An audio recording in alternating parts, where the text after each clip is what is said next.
Thank you very much for being here. This is a wonderful day out here in the Richmond. And it's a great honor to be here and to introduce the mayor. And on this momentous occasion of celebrating not only the preservation of this building for these residents and these residents of San Francisco, but also the fact that our small sites program has hit the 100-unit mark. Thank you. As I was describing to somebody earlier, this is the little program that could. And as we started small and we've built up momentum, we hope to continue the good work of this program for another 100 units and another 100 units after that. It's a wonderful program that really preserves housing for the existing residents and prevents their displacement, something that the mayor of San Francisco has tried to do constantly throughout his term. And at this point, I'd like to introduce the mayor of San Francisco, Edwin Lee. Thank you. Well, thank you, Olson.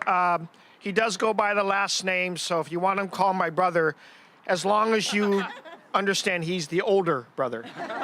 But anyway, I want to thank Olson again for his great work in this program. This is a celebration. And I know that Olson said it's the 100th unit, but we're going to surpass that 100 units by the end of this week because of the support and the stories that are told by folks that have benefited from this. So let me tell you a little bit in context what we're doing here. You know, when we began the Housing Trust Fund some 4 years ago, we realized that housing was going to be a major challenge for the city. And while we're building as fast as we can, the highest number of affordable units and middle-income units ever in the history of the city, right now, we also have to pay attention to how many units we would lose to this very tight market. And that's why Supervisor Chandra Fear, who we're in her hood today, along with Supervisor Asha Safai, who are both very strong proponents of the preservation of affordable housing, because that has to go together. We actually have to preserve our rent-controlled units while we build as much affordable units.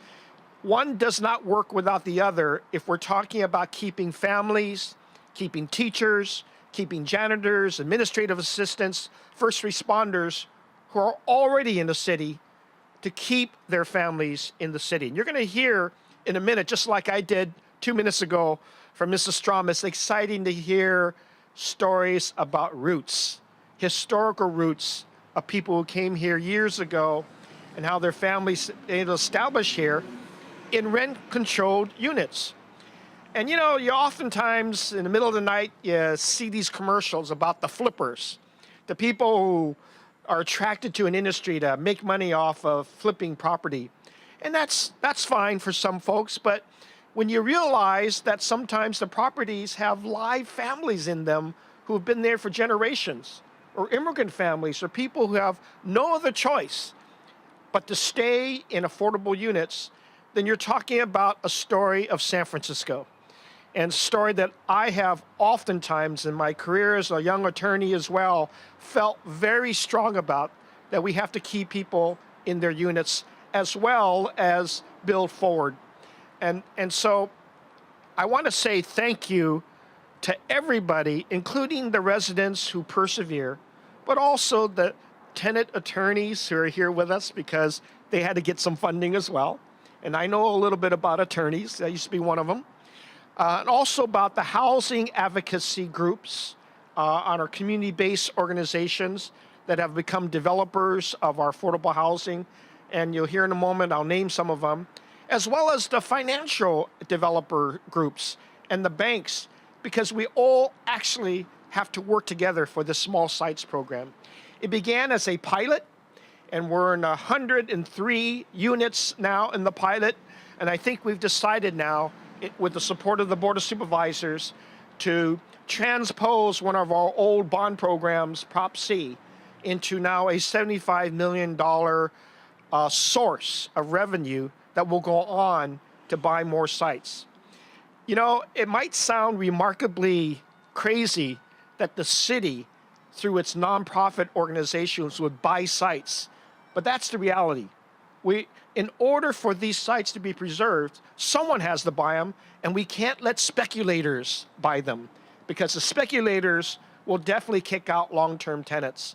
I have yet to meet a speculator who was going to preserve the housing for somebody who's been there for years. So we need that kind of investment. We need the attention. I'm not saying I'm anti-property buying, but I am saying that long-term affordable housing needs to be preserved for the people who have been here for many years, and I'm in support of them. So let me say this. We have a lot of partnerships, and I just want to take an opportunity that as we go from 103 to about 111 households by the end of this week, I have plans, and we already have plans, to go to 240 within the next year or so. And if we got a larger resource, then we're going to help more families stay in San Francisco, stay at their jobs, stay at their schools, stay at their neighborhoods, and watch their kids through generations graduate from the best schools or the local neighborhood schools. But I want to say thank you. Thank you to those that have helped us close so many of these loans. That includes the Community Land Trust. Let's give them a hand. Yeah. Yes, the San Francisco Community Land Trust, the Mission Economic Development Agency, MEDA. We invest with them first. The Chinatown Community Development Center, they are at the core of identifying properties. And by the way, they're pretty good at sensing things. Because of years of battling evictions, they kind of got to know with attorneys when a property is about to flip. What are signs that give you an indication that the families might be under threat? Is it a notice? Is it a change?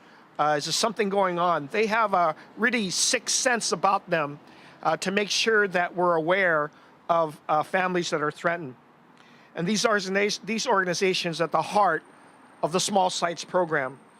They also get to work with the Housing Rights Committee, the South of Market Community Action Network, SOMCAM, and the Tenderloin Housing Clinic, who have staff and lawyers who are sensitive to these changes and can give immediate advice, or sometimes have to battle the first notice and then have an understanding of what's going on in a building. I want to say thank you to the private lending partners that we have. The Northern California Community Loan Fund, the Boston Private Bank, the Enterprise Community Partners, the Bank of San Francisco, Clearinghouse, CDFI, and First Republic. And they're all working with a coalition called the Council of Community Housing Organizations to get this done. Let's give a thanks to everybody involved, because it takes that whole village of agencies and dedicated people so that you can hear the stories like Miss Strom and Mr. Strom and their family and others who are living in this building. We're standing in front of one of these buildings that we closed recently on these loans to allow a nonprofit to own it in perpetuity. And we've done that. You know, it's probably an average about how much we're using to build units now, right, Olson? It's about $500,000 a unit. And while that may sound costly, it works actually faster. Because when we're building housing at that amount, you have to wait for years to do that. When we're preserving, it's immediate when we buy these buildings. The stabilization happens immediately. Families are stabilized immediately. Their fear is taken away immediately. But it does take a process. It does take an educated group of everybody to work together. I also want to say this. It actually also takes a strong, economically strong city to be able to do this. So we need to keep the city economically strong. With the threats that are coming out of Washington, D.C. to weaken our cities, we have to work together to allow these things to happen. Because economics can be a threat away from a cut or something that will then challenge all of us. But as long as we work together, as long as the city, the housing groups, property owners, the Board of Supervisors, the Mayor's Office, and all of the dedicated people who want to preserve quality housing in the city work together. We're going to have creative programs like this. Even though they're expensive, they'll be worth it at the end when families and generations of people can stay in the city that they love and continue to call this their San Francisco. Thank you very much. Congratulations, everybody. If you wouldn't mind to join us. Great. So now we welcome Supervisor Fewer to the mic. Good morning, everyone. My name is Sandra Lee Fewer, and I am the supervisor of District 1, which is the Richmond District, and you are in my hood now. Our small sites acquisition program is one of the most impactful tools that we have to stem displacement, stop real estate speculation, and prevent the loss of our precious rent-controlled housing stock. It is especially important in the Richmond District, where we have one of the highest rates of evictions and where we do not have many large sites on which to build affordable housing. I am proud to have worked with the Housing Rights Committee, the San Francisco Community Land Trust, and the Mayor's Office of Housing and Community Development to lock down this site in my neighborhood, the first on the west side and the first in the Richmond District. Since the launch of the fund in July 2014, it has been able to acquire and rehabilitate over 100 units. I am proud today that in my neighborhood, this is the 100th unit that the fund has acquired.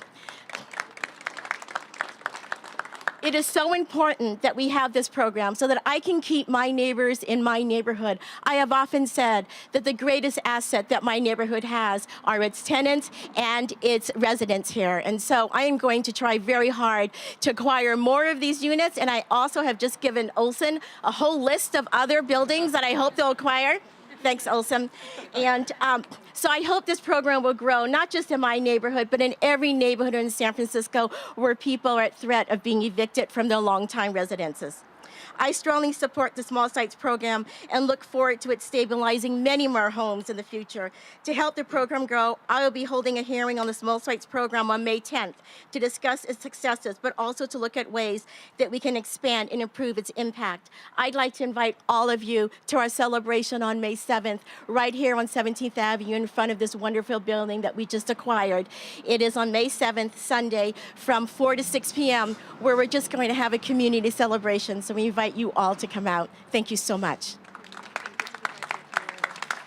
Thank you, Supervisor Fewer, and for the invitation. I'd like to welcome now to the mic Deborah Strom. She's a 40-year resident of 4042 Fulton Street. Thank you so much, Deborah. Nice to be here, and thank you very much, Mayor Lee and the San Francisco Land Trust and the Housing Rights Committee, because we wouldn't be here today if our house wasn't saved by these organizations. I mean, Frank and I moved in here 40 years ago. We had 3 children here who all had their Laurel Hill Co-op nursery school, went on to private Brandeis, and each one got accepted to Lowell with high honors. From there, they went on to wonderful places. And Frank and I stayed here with our cats, and they all come back home to their roots in San Francisco. And I just want to say that the evening that a volunteer from Sandra Fewer's office called about electing Sandra Fewer, I had gotten at the point where I was very frustrated. We knew we would be evicted. The house went up for sale in Memorial Day last year, and there was no way we could stay in this city at all. It would be not the city, not the state, maybe Montana, maybe Kansas, but we would have to leave. And so being frustrated, I told this volunteer, well, what can Sandra Fewer do for me? And she said, well, I'll get back to you. The next night, Sandra Fewer herself called me. I realized she was very savvy on our area, on organizations, and she said, I know it's going to be a real long shot, but try this. Go to Joseph at the Housing Rights Committee. He'll put you on to the Land Trust. land trust. I didn't even know what a land trust was. And I said, all right, well, we'll try it. So I did just what she said, and it was a shot in the dark. It was, I don't see how we became so fortunate in this building that it was our building that was chosen. And thank you to our landlords, our prior landlords, who chose to choose the land trust as the new purchaser.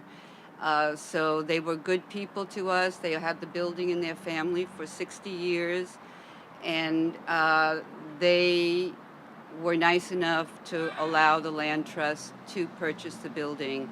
And there are a lot of unfortunate people out there who were in the same situation I was, or we all were in this building. And I empathize with them in this city because it's tough to leave this city, but it's tough to stay also. And thank you again, Joseph and Tyler and all the land trusts and Sandra. You started the ball rolling, and Glad you can stay. and I'm glad we can stay. Now we'll stay here forever. Deborah, thank you so much. You're welcome. Thank you, Deborah. Now I'd like to invite Tyler McMillan from the San Francisco Community Land Trust. Thanks, Mara, and thank you, Deborah. This is an exciting day for the San Francisco Community Land Trust family, and obviously for the city as well. I want to thank Mayor Ed Lee especially for being here to celebrate with us, and for his leadership around this small sites program. It's always nice to run into a fellow reformed attorney like myself. I also want to thank the whole staff at the Mayor's Office of Housing and Community Development, especially Director Olson Lee, Miss Mara Blitzer, and Miss Ruby Harris, who, as most of you here know, deserves special recognition, not just with the small sites program, but this particular acquisition. Ruby is making magic happen in the city of San Francisco. Fathia McCauley and her team at Clearinghouse are also due particular credit for hanging in there with a growing land trust as we work through these purchases. I want to say a special thank you to Fathia and her team as well. Now, I want to thank our broker, Richard Hurlbert, and unfortunately, Richard is stuck vacationing on the French countryside this afternoon.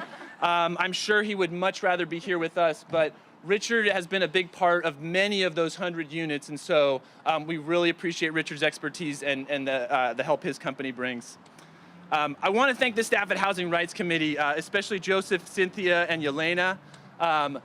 They're scattered around. They helped identify and supported the tenants of this project every step of the way, and are doing incredible work throughout the Richmond and the city. And so there's never too many times to recognize the Housing Rights Committee team. So thank you guys so much. I want to thank the tenants, the Stroms and the Zeltzers and the Zemmelmans and the Perezes and the Trues. This is a challenging process to have lots of strangers visit your house, to be sharing lots of information about your family, to have the terms under which you've been living change dramatically. And so I want to say thank you. This was a very organized and engaged group of tenants, and they really made our team feel like part of the family. And so thank you so much to the tenants here. Now, there are many members of the Land Trust family who deserve recognition today. Thank you to June Lee, who's not here, and Megan, our newest team member. They were instrumental in this process. But I want to take a minute just to say a special thank you to Mr. Keith Cooley. Keith, if you could just wave at folks here. Keith is our asset manager. And for those who don't know Keith, he's been a resident here in the Richmond neighborhood for many years. He's very active in the local political clubs. He's a regular at many local businesses. And it was Keith who helped shepherd this project through, again, our sometimes challenging process. It was over a year ago that Keith began meeting with the residents here and worked countless hours to make this purchase become reality. As if taking care of our 102 units in half a dozen neighborhoods around the city wasn't enough for Keith, he's gone above and beyond to plant the small sites flag here in the Richmond. We have all heard a lot of nonsense lately about what makes our communities and our country great. Well, today I can say thanks to his work at our office and his efforts around the neighborhood, I know that Keith Cooley makes the Richmond neighborhood great and makes our city great. Just like Deborah and Frank Strom, just like all the residents here. So thank you, Keith, for helping make this project happen.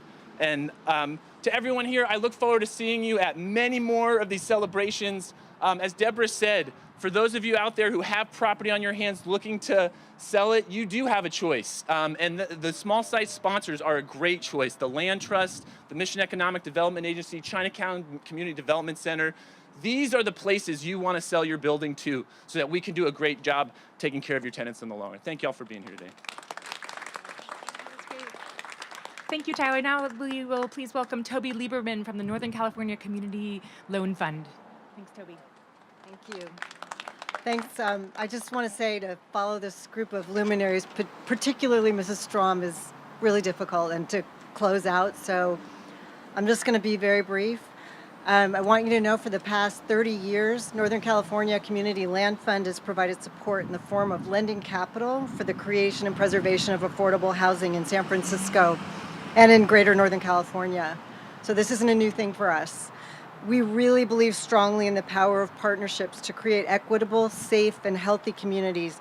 And we're so proud to be a partner with the City and County of San Francisco on the Small Sites program. We've actually been fortunate enough to have provided financing for several projects. And when we looked at that the program was getting to 100, we said, oh, we've financed a quarter of those. So we just feel so like empowered ourselves, but also as a part of the community. We've done this so many times. We want to continue working with the city, not just on small sites, but on all these programs as they grow, so that we can provide more options for our communities and our residents. Thank you so much. Thank you, Toby. Well, that gets us to the end of our program. I would be remiss if I didn't thank every single person who's here. It's really phenomenal to see so many familiar faces who got us here to our 100th birthday for the Small Sites program. So please give yourselves a round of applause. Thank you all very much. We are looking forward to doing our next 100. All right. Thank you. All right.